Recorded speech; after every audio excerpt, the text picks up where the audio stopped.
Students welcome to our YouTube channel Badshah classes. Students आज की video में हम डिस्कस करने वाले हैं क्लास 11 के फिजिक्स का चैप्टर नंबर 2 का एक नया टॉपिक है हमारा measurement of large distances. Student इससे पहले हमने मेजरमेंट ऑफ लेंथ देखा था, जिसमें कि हमें ये पता था कि वर्नियर कैलिपर कितनी लेंथ को मेजर करेगा, मीटर स्केल कितनी लेंथ को मेजर कर सकता है, ठीक है, और स्पैरोमीटर मेजर लेंथ ये कितनी मेजर लेंथ, कितनी स्क्रू गॉज ये कितनी लेंथ को मेजर कर सकते हैं, छोटी से छोटी लेंथ को, बड़ी से बड़ी लेंथ को, ठीक है। स्टूडेंट्स अब देखो यहाँ पे क्या है, मेजरमेंट ऑफ लार्ज डिस्टेंस से हमारा मतलब ये है कि जो बड़ी डिस्टेंस होगी उसको कैसे मेजर करेंगे, बड़ी डिस्टेंस कैसे मेजर करेंगे। बड़ी डिस्टेंस को मेजर करने का मतलब ये है कि मान लो अर्थ से सन की या फिर किसी प्लेनेट की डिस्टेंस को अगर हमें मेजर करना हो तो जाहिर सी बात है हमको स्केल रख के तो मेजर कर नहीं सकते, हमें पता नहीं चलेगी कि क्या कितनी डिस्टेंस है कितनी नहीं है, ठीक है। तो हमें इसलिए इसलिए इसको मेजर करने के लिए हमारा एक नया मेथड हमारा काम में आता है, पैरेलैक्स मेथड, ठीक है। पैरेलैक्स मेथड का क्या मतलब है हमारा, पैरेलैक्स मेथड का हमारा ये मतलब है कि मान लीजिए आपके पास कोई एक पेंसिल है, ठीक है, आप अपनी लेफ्ट आई क्लोज करो, ठीक है, उस पेंसिल को आप अपने आंखों के फ्रंट पे रखो, ठीक है, एक वॉल के अगेंस्ट, ठीक है। तो उसमें आप अगर आप अपनी लेफ्ट आई क्लोज करो और राइट आई से उसको पेंसिल को देखो तो पेंसिल की निब की जो पोजीशन होगी वो इधर साइड में दिखेगी, ठीक है। अगर आप अपनी लेफ्ट आई क्लोज करो और अगर आप अपनी लेफ्ट आई वाली क्लोज करो, ठीक है, मैं आपको बना के बताता हूँ। देखो मान लो अगर आपने ये वाली लेफ्ट आई क्लोज करो, ठीक है, और पेंसिल की निब मान लो है, ठीक है, आपके हाथ में, तो अगर आप अपनी लेफ्ट आई क्लोज करोगे तो पेंसिल की निब की पोजीशन यहाँ पे दिखेगी, यानी कि पेंसिल यहाँ पे दिखेगी आपको ज़्यादातर, ठीक है, वॉल के राइट साइड में। मगर अगर आप अपनी राइट आई क्लोज करोगे, राइट आई क्लोज करोगे तो पेंसिल की निब की पोजीशन आपको लेफ्ट में दिखेगी, यानी कि इधर साइड में। तो इसी मेथड को हम बोलते हैं पैरेलैक्स मेथड। तो पैरेलैक्स मेथड से हमारा क्या होता है कि हमें हमें मतलब ऐसा होता है यहाँ पे कि अगर दूर दूर तक की प्लैनेट्स की डिस्टेंस को अगर हमें मेजर करना होगा, अर्थ से किसी प्लैनेट की डिस्टेंस को या फिर अर्थ से सन की डिस्टेंस को अगर हमें मेजर करना होगा तो उस मेथड को हम क्या बोलते हैं, पैरेलैक्स मेथड बोलते हैं। और इन दोनों पॉइंट, ये जो पॉइंट होते हैं हमारे जहाँ से हम अलग अलग ऑब्जर्वेशन करते हैं, पहली ऑब्जर्वेशन हम यहाँ से करते हैं कि लेफ्ट आई क्लोज करके, दूसरी ऑब्जर्वेशन हम यहाँ से करते हैं राइट आई क्लोज करके। इन दोनों ऑब्जर्वेशन को हम अलग अलग करते हैं, तो इसे क्या बोलते हैं, हम इसे बोलते हैं हम बेसिस। इसके बीच के डिस्टेंस को हम क्या बोलते हैं, बेसिस बोलते हैं, ठीक है स्टूडेंट। तो एक बात और दिखा दूँ, मैं आपको एक डायग्राम दिखा देता हूँ, डायग्राम की हेल्प से समझेंगे।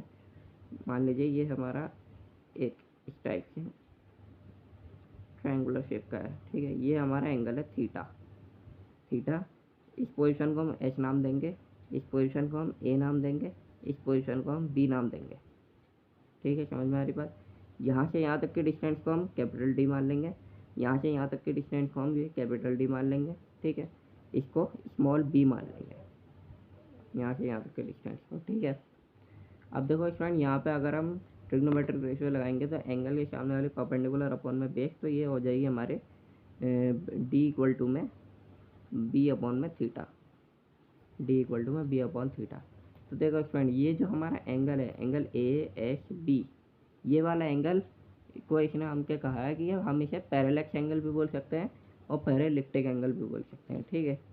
अब देखो क्या है, अगर हमारा प्लेनेट जो होगा वो बी अपॉन डी से बहुत, बी अपॉन डी जो होगा हमारा, बी अपॉन डी, अब ये बी क्या है अभी समझाता हूँ। देखो बी अपॉन डी अगर हमारा वन से छोटा होगा, बी अपॉन डी हमारा वन से छोटा होगा एंड और प्लेनेट हमारा इतनी दूर होगा, ठीक है, और थीटा हमारा बहुत ही कम होगा, तो हम अप्रॉक्सीमेटली हमारी ए बी हमारी आर हो जाएगी लेंथ, ये ए बी जो है, ये बी हमारा ये वाला आ गया बी, और डी ये वाला आ गया, ठीक है, ए बी हमारी लेंथ ऑफ आर्क हो जाएगी, ठीक है, और बी हमारा सेंटर ऑफ सर्कल हो जाएगा, एच हमारा सेंटर हो जाएगा यहाँ का, डी हमारी डिस्टेंस हो जाएगी जो हमने देखी है, ठीक है।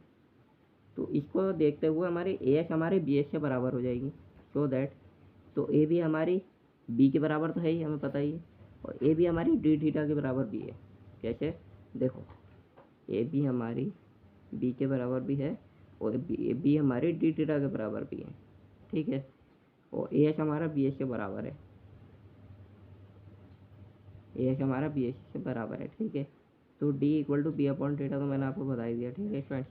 अब देखो यहाँ पे एक नया टर्म निकल के आता है अल्फ़ा। अल्फ़ा क्या होता है? तो देखो किसी भी प्लेनेट का मान लो डायमीटर स्मॉल डी है, किसी भी प्लेनेट का डायमीटर मान लो स्मॉल डी है, ठीक है, और जो उसका एंगुलर साइज होगा प्लेनेट का कोई भी अपना एक एंगुलर साइज होता है प्लेनेट का, ठीक है, तो मान लो वो होगा हमारा अल्फ़ा। और अल्फ़ा अगर हमें निकालना होगा तो वो हम निकालेंगे स्मॉल डी अपॉन में कैपिटल डी। अल्फ़ा अगर हमें निकालना होगा तो कैसे निकालेंगे? स्मॉल डी अपॉन में कैपिटल डी। और अल्फ़ा क्या है? अल्फ़ा हमारा एंगुलर साइज है प्लेनेट का। और अल्फ़ा हमें मेजर करना होगा अर्थ की सेम लोकेशन से, यानी कि अर्थ की सेम लोकेशन पे it is the angle between the two direction when two diametrically opposite points on the planet are viewed. देखो टेलीस्कोप से मान लो अगर हम अर्थ से, ये हमारी अर्थ है, ये हमारा कोई प्लेनेट है, ठीक है, अलग अलग पोजीशन में। मैंने जैसे लेफ्ट आई और राइट आई वाला कॉन्सेप्ट बताया पैरेलैक्स मेथड का, तो टेलीस्कोप से अगर हम यहाँ देखें तो हम यहाँ का कुछ अलग दिखेगा, यहाँ पे अगर देखेंगे तो यहाँ का हमें कुछ अलग